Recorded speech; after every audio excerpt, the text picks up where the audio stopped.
Hola, buenos días, tardes o noches. El día de hoy veremos la anatomía de la cavidad nasal. Para describir la cavidad nasal, pues obviamente hay que describir sus límites. Los límites de esta, pues van a estar dados principalmente por huesos, ¿ok? Estos huesos, voy a tratar de describirlos tanto en la estructura anatómica que estamos observando lateral, que pertenece al anfiteatro, y propiamente esta imagen del libro de anatomía de Gray. Entonces ahora voy a adelantar un poco el video y hacer un poco de zoom. Y si se fijan aquí, el límite inferior está dado principalmente por la apófisis palatina del hueso maxilar, por la apófisis palatina del hueso palatino. Superiormente encontramos los límites, aquí también el hueso nasal, el hueso frontal, aquí, el hueso etmoides, que lo encontramos por acá posterior, y el hueso esfenoides en la parte más posterior. Entonces eran los límites superiores y los límites inferiores.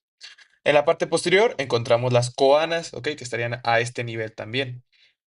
Estas coanas tienen sus límites y los límites de las coanas van a ser, pues, como lo observamos acá, si se fijan, acá también en esta imagen se observa cómo están dando lugar al paso de la nasofaringe, ¿ok? Entonces esos límites van a ser cuerpo del esfenoides, hueso palatino, la porción interna de las sufis pterioides mediales, ¿ok? Y el vómer, como lo observamos por acá. Esos son los límites de las coanas o la abertura que me permite el paso a la nasofaringe, ¿ok? Entonces el Bomer pues me lo divide en dos partes, literal, pues básicamente. Aquí observamos, pues, límite inferior es el que vamos a escribir, límite superior y límite posterior que serían las coanas que me comunican con la nasofaringe. Ya sabemos que la nasofaringe tiene tres porciones, nasofaringe, bucofaringe, orofaringe y la laringofaringe. Serán las tres porciones que tiene esa nasofaringe. El límite anterior lo vamos a encontrar que se va a estar dando, que me ayuda a formar este esqueleto óseo de la parte anterior, la apófisis frontal del hueso maxilar y la apófisis maxilar o apófisis nasal del hueso frontal, en su porción nasal, ¿ok? Entonces me estarían formando ayudar, junto con los huesos nasales, esta forma piriforme que tiene la cavidad nasal, ¿ok? Y cuando nosotros vemos esta cavidad nasal ya recubierta por cartílago y por todo eso vamos a observar más anteriormente esta zona que se llaman las narinas, ¿ok? Que me permitirían dar una abertura anterior a la cavidad nasal propiamente. Los límites laterales, para poder observarlos, podemos ver esta imagen, que si observamos están los huesos maxilares aquí encima, y en la parte más anterior también observaríamos que los huesos lagrimales, aquí lo alcanzamos a ver, me están ayudando a formar esta cavidad nasal, pero en la parte más anterior. También encontraríamos que huesos como el hueso palatino, en la parte posterior, acá lo veríamos, pues aquí más o menos pondríamos su apófisis, me ayudarían aquí, de hecho, lo podemos observar, el palatino, ¿ok? Me estarían ayudando a formar también esta límite lateral junto con parte del esfenoides en la parte más lateral, ¿ok? De, de la cavidad nasal, ¿ok? Entonces esos son los huesos que forman principalmente los límites de esta cavidad nasal en cuanto al lateral. Y medialmente vamos a encontrar esto que me lo está dividiendo. Su porción ósea está dada por la lámina perpendicular del etmoides, como vemos aquí arriba, y por el hueso vómer. Aquí inferiormente lo observamos. También vemos que el vómer posteriormente pues está formando este tabique nasal. Y cuando lo vemos desde lateral, encontramos al vómer y la lámina perpendicular del etmoides. La porción cartilaginosa de este tabique pues es el cartílago septal, que lo observamos por aquí. ¿Ok? Entonces las tres partes me forman el tabique septal o el septo nasal o tabique nasal, que es básicamente etmoides en su lámina perpendicular, vómer y el cartílago septal. Y ahí estarían sus tres partes que forman esa zona. ¿Ok? Y pues ya ese sería el límite medial o el límite interno de esta cavidad nasal, pues ya que está dividida en dos. Ahora bien, cuando nosotros vemos esta cavidad nasal, si se fijan aquí, me lo están poniendo básicamente como un cubito, ¿no? Cubito irregular. Entonces, esta parte inferior, que es como un pequeño ganchito, sería el cornete inferior, cornete medio y cornete superior. Por debajo del cornete superior, ¿ok? Encontraríamos el meato superior, por debajo del cornete medio, el meato medio, y por debajo del cornete inferior, el meato inferior. Y por encima del cornete superior, el receso esfenoidal, que es la última cosa que drena aquí. Toda esta cavidad donde drenan todos los meatos se le denomina meato nasal común. ¿Ok? Muy bien. Entonces, ahora cuando voy hacia otra imagen, específicamente una imagen aquí, pues si se fijan, cuando está una imagen viéndolo desde lateral y una imagen viéndolo desde frontal. Ok, vamos a ver que cuando la nariz está cubierta por piel, pues la podemos escribir una raíz, la parte más superior, el dorso que vemos aquí inferiormente y el ápice, que es la parte más sobresaliente de la nariz, delimitándome las narinas que ya les había mencionado. En la parte inferior observamos cartílagos, ¿ok? Estos cartílagos forman esta porción cartilaginosa de la nariz, siendo dos laterales, o estos laterales, algunas bibliografías los mencionan como apófisis del tabique, del cartílago septal, que es este que observamos por acá, o pueden mostrarse como cartílagos independientes. Dos alares mayores, que son esos que vemos por acá, alares menores, que son los más posteriores y chiquitos, y entre los laterales y los inferiores encontramos los cartílagos nasales accesorios, ¿ok? Cuando lo vemos desde abajo, observamos que los cartílagos alares tienen un pilar medial y un pilar lateral, pero también que me ayudan a formar las narinas, pero también observamos que tejido adiposo también me ayuda a terminar de formar esas narinas. Aquí posteriormente también podemos observar para ver el tabique nasal en su porción cartilaginosa, ¿ok? Y pues básicamente eso es lo que describimos en esta zona. Ahora, cuando vemos esta imagen de aquí, podemos ver que estos meatos me permiten el paso de algunas estructuras, ya les mencionaba, por debajo del cornete inferior, que es un hueso independiente del víscero cráneo, encontramos el paso de el meato inferior. Este meato inferior es el que me permite el drenaje del conducto mucolacrimonasal. Y cuando vemos esta imagen de aquí, si se fijan en la parte más anterior, observamos la abertura del seno del conducto mucolacrimonasal, ¿ok? Que pues bien trae la secreción de la glándula lagrimal. Aquí lo podemos ver también en esta imagen de por acá, ¿ok? Ahora bien, en el meato medio van a estar drenando más cosas. Aquí también vemos el meato inferior.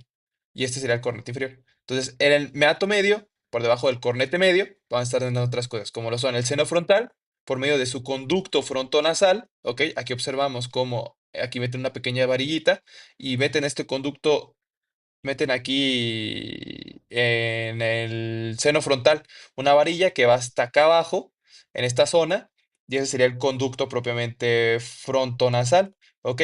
Que luego muchos mencionan que también aquí cerca está el infundíbulo etmoidal, ¿ok?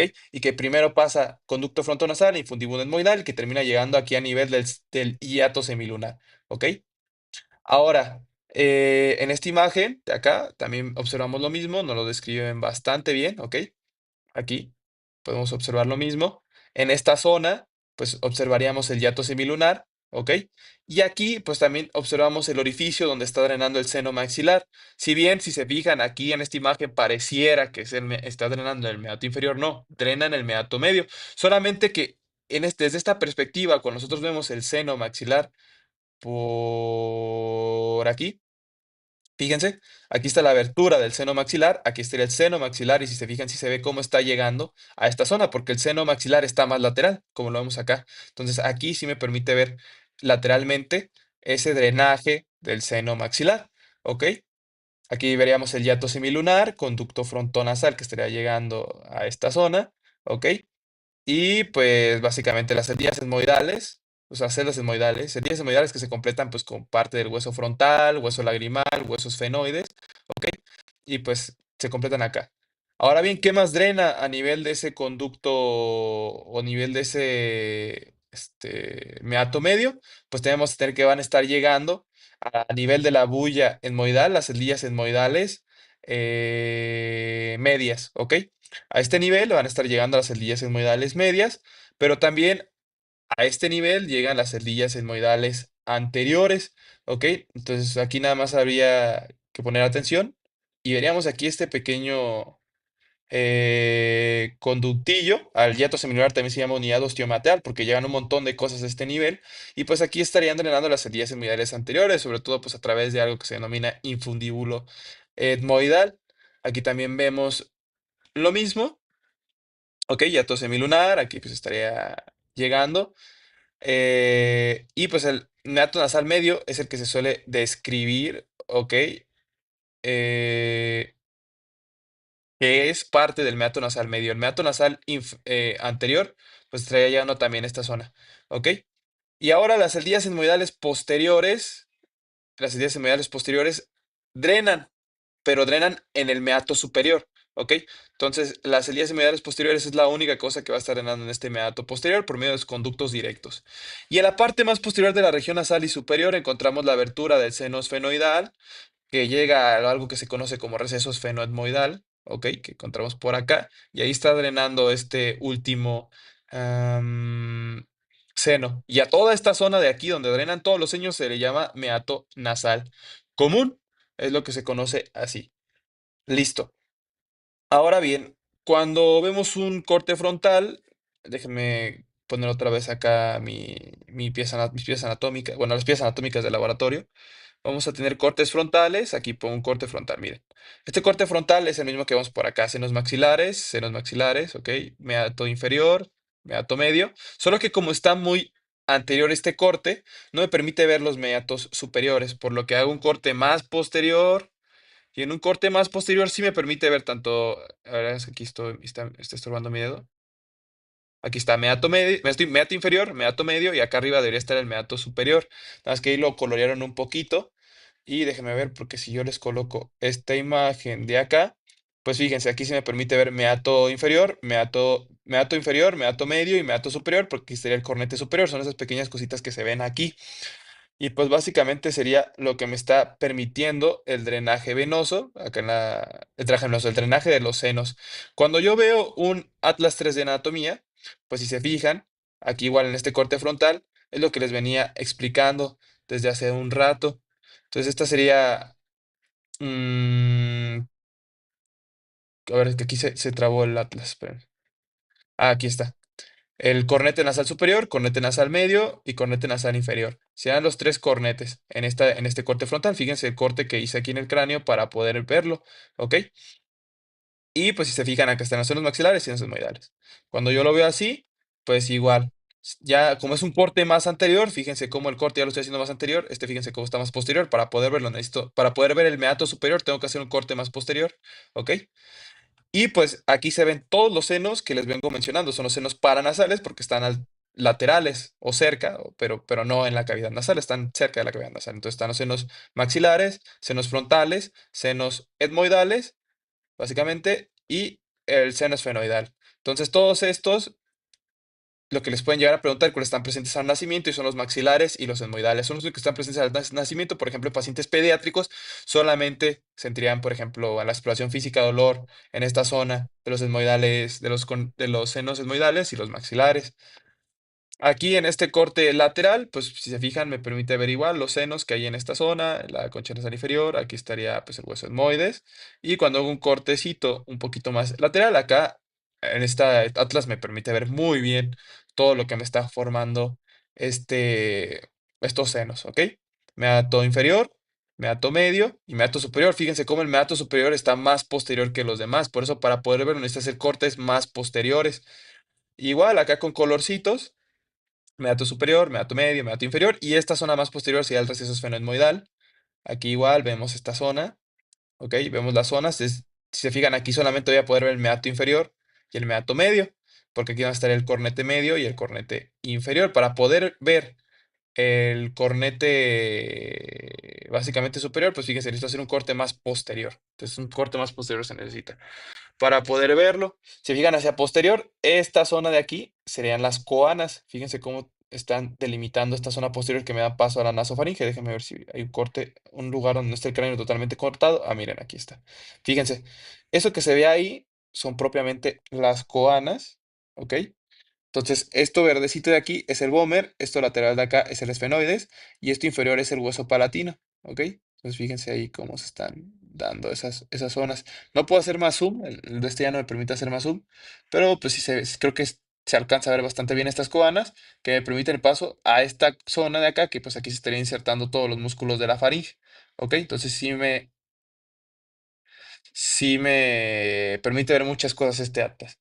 Y pues ya sería por último todo lo que vamos a ver aquí en este atlas. Cuando vemos un cadáver, pues diferentes a los que tenemos ahí en el laboratorio, pues podemos ver esta imagen que me permite ver parte del septo nasal con su vómer y con su etmoides. Acá el cartílago nasal lateral, cartílago alar mayor y pues las narinas. Ahora cuando vamos hacia acá, pues podemos ver en esta imagen igual parte de la cavidad nasal aquí arriba y acá bien abriéndose las coanas, ¿ok? En esos cadáveres. Ahora bien, en esta zona, pues tenemos concha nasal media, concha nasal superior, por lo tanto, este sería el meato nasal superior, medio y inferior. Y abriéndose hacia la nasofaringe. Toda esta zona, recuerden que es el meato nasal común, toda esta zona que está aquí, ¿ok? Igual acá, pues porción inferior, porción media y porción superior de los meatos. Aquí pues tendríamos un corte muy superior, transversal, donde podemos ver incluso el seno esfenoidal, ¿ok? Senos moidales, los senos celdas esmoidales posteriores también, la cavidad de la nariz. Aquí igual los cornetes, que sería el medio, el inferior y por acá arriba el superior. Si se fijan en el Atlas 3D está muy bien. Igual, cornete, superior, medio, inferior. Y lo mismo, tabique nasal. Y sería todo en cuanto a pues verlo en un cadáver. Ahora bien, pues esta zona también va a tener una irrigación. La irrigación va a estar dada principalmente a nivel posterior por esta arteria, que es la arteria esfenopalatina, que si vemos esta imagen de acá, fíjense cómo la arteria esfenopalatina viene desde la arteria maxilar, ¿ok? Esta arteria maxilar entra a esta zona, a esta cavidad nasal, ¿ok? Y ya en esta imagen acá pues podemos observar cómo está pasando a través del foramen esfenopalatino. Aquí atrás me va a formar un plexo que se comunica directamente con las arterias hemorroidales posteriores y sabemos que este plexo se llama plexo de Woodruff, que me dará lugar a una epistaxis posterior. Toda la sangre se va a estar yendo hacia acá, hacia la nasofaringe. Por eso luego a algunos pacientes no se les detecta que tiene una epistaxis, un sangrado, básicamente a nivel de la cavidad nasal. Y pues como no se les detecta y pierden mucha sangre a largo plazo, pues van a tener problemas de anemia.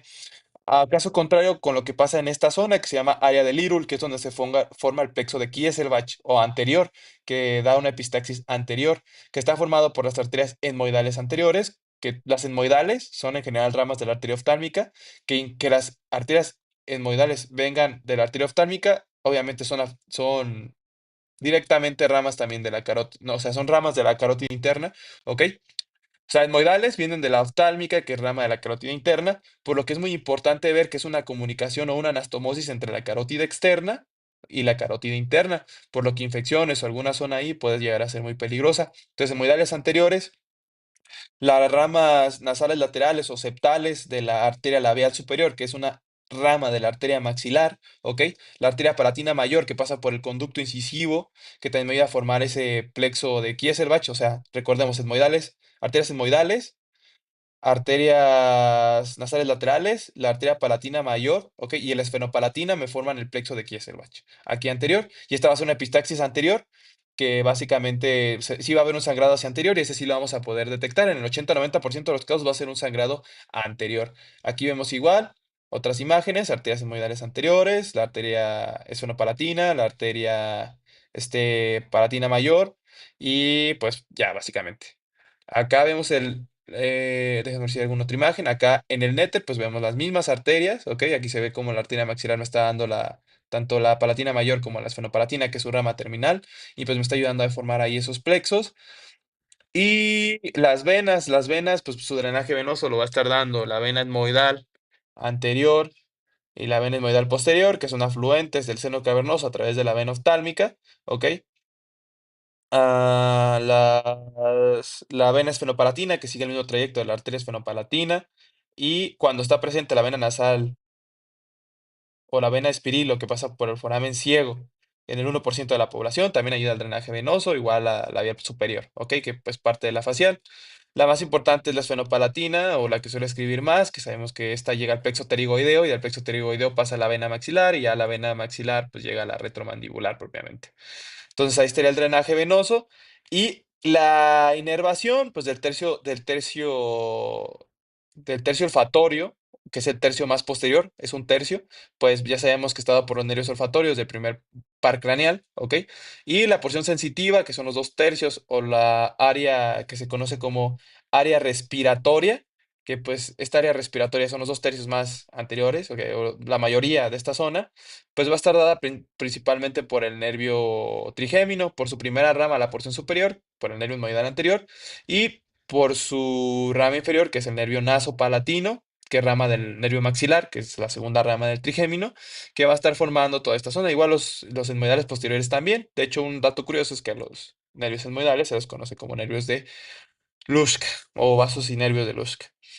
Ah, Acá, igual, acá arriba en esta imagen del néter, pues vemos básicamente lo mismo, el nervio olfatorio, los ritmos nasales, igual, ritmos nasales, los olfatorios, los nervios nasales, igual, que son tanto del que son tanto de los esmoidales anteriores como de el nervio nasopalatino que ya les había mencionado.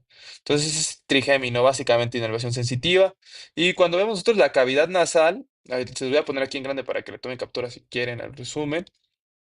Pues fíjense aquí cómo el nervio infraorbitario pues va a estar dando la porción inferior y la porción superior por el nervio infratroclear. Y pues ya, básicamente esa es la inervación de la cavidad nasal. Y hablando de patologías que podemos encontrar, pues cuando los senos nasales hay una inflamación de estos, hay una infección, vamos a encontrar que eso se le llama sinusitis, inflamación directamente. Puede ser por infección o puede ser por una alergia, puede ser crónica o puede ser aguda. Pues básicamente cuando nosotros le colocamos una lámpara aquí al paciente que tiene sinusitis, vamos a ver cómo en vez de estar transparentes, vamos a ver una transluminiscencia de los senos aumentada. ¿Por qué? Porque pues va a haber aquí, más bien transluminiscencia de los senos disminuida porque va a estar llena de líquido, ¿ok? Porque se está acumulando todas las secreciones, porque sabemos que aquí hay mucosa, en los senos hay mucosa, hay secreción constante de moco, y si se tapa uno de los conductos porque hay una infección ahí, pues se va a estar llenando de puro moco y le va a doler al paciente. Por eso la exploración física. Luego suele tener dolor cuando les palpamos en esta zona. Recuerden también que el seno etmoidal y el maxilar están presentes al nacimiento, por lo que pacientes pediátricos puede ser que vayan a presentar dolor nada más en esas zonas. ¿Ok? Otra cosa, pues se pueden llegar a presentar también fracturas nasales, que pues si están desplazadas serán más graves, y si están totalmente destruidos los huesos y se van para otro lado, todavía serán más graves. Los microorganismos más comunes que suelen causar sinusitis aguda, pues si se fijan son Streptococcus pneumoniae, Haemophilus influenza, ¿ok? Y como les menciono, pueden tener tanto origen bacteriano como alergias, como una hipertrofia adenoidea. Igual, por ejemplo, en pacientes que tienen hipertrofia de cornetes, pues pueden roncar y pues pueden llegar a ser necesario una turbinectomía, ¿ok? Y van a tener dolor facial, sobre todo a nivel de los cornetes. Se describe que pues pueden llegar a tener también secreción nasal y la translucencia disminuye que les digo. La sinusitis crónica, pues ya va a ser por anaerobios, que se puede dividir en odontogénica y no odontogénica, que literalmente si viene la infección de los dientes o no. Y pues igual alergia, pólipos, malformaciones, ok, pueden llegar a lugar a esto. Y pues vamos a tener igual congestión nasal, o sea, básicamente tenemos escurrimiento nasal, vamos a tener dolor de cabeza y pues todos estos síntomas. Las pistaxis, que ya se las mencioné, la más común es la anterior, 80-90% de los casos. La rinitis, que pues esta va a ser principalmente viral, y también pues de etiología alérgica, que vemos que rinovirus para influenza. Pues la alergia, pues vamos a tener pacientes que tengan antecedentes de asma o de dermatitis atópica. Vamos a ver virales, pues ya les digo rinovirus. Y pues igual, congestión, rinorea, estornudos, prurito a este nivel. Sobre todo el prurito se da en las alergias, la fiebre en las infecciones. ¿Ok? Y los cornetes hipertróficos, les menciono que pues pacientes que tengan malformaciones anatómicas pues pueden llegar a tener ronquidos si están muy grandotes. También desviación del tabique septal, que puede ser am, puede necesitar una septoplastía, ¿ok?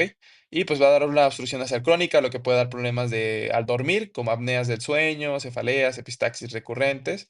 Y esto puede ser por congénito, por un traumatismo que haya tenido el paciente. Las fracturas van a tener lo mismo que todas las fracturas, que la más común que es que sea un traumatismo lateral, o sea, que le peguen lateralmente.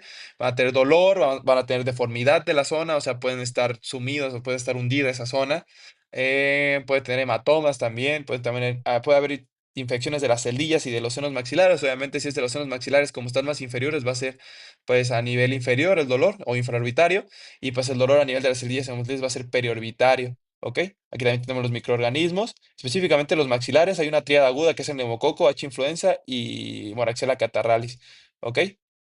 Entonces, en las fracturas nasales hay distintas clasificaciones, pero la más utilizada es esta de acá, que es básicamente la tipo uno. Si no está desplazada, o sea que los huesos están en el mismo lugar y nada más está poquito fisurado y el septum no se pasa nada, nada más le ponemos una férula que básicamente le va a sostener los huesos en su lugar y antibiótico para evitar una osteomielitis. La 2 que esté desplazada y que aparte esté deforme el tabique nasal, como vemos por acá, esté para el otro lado del golpe que tuvo.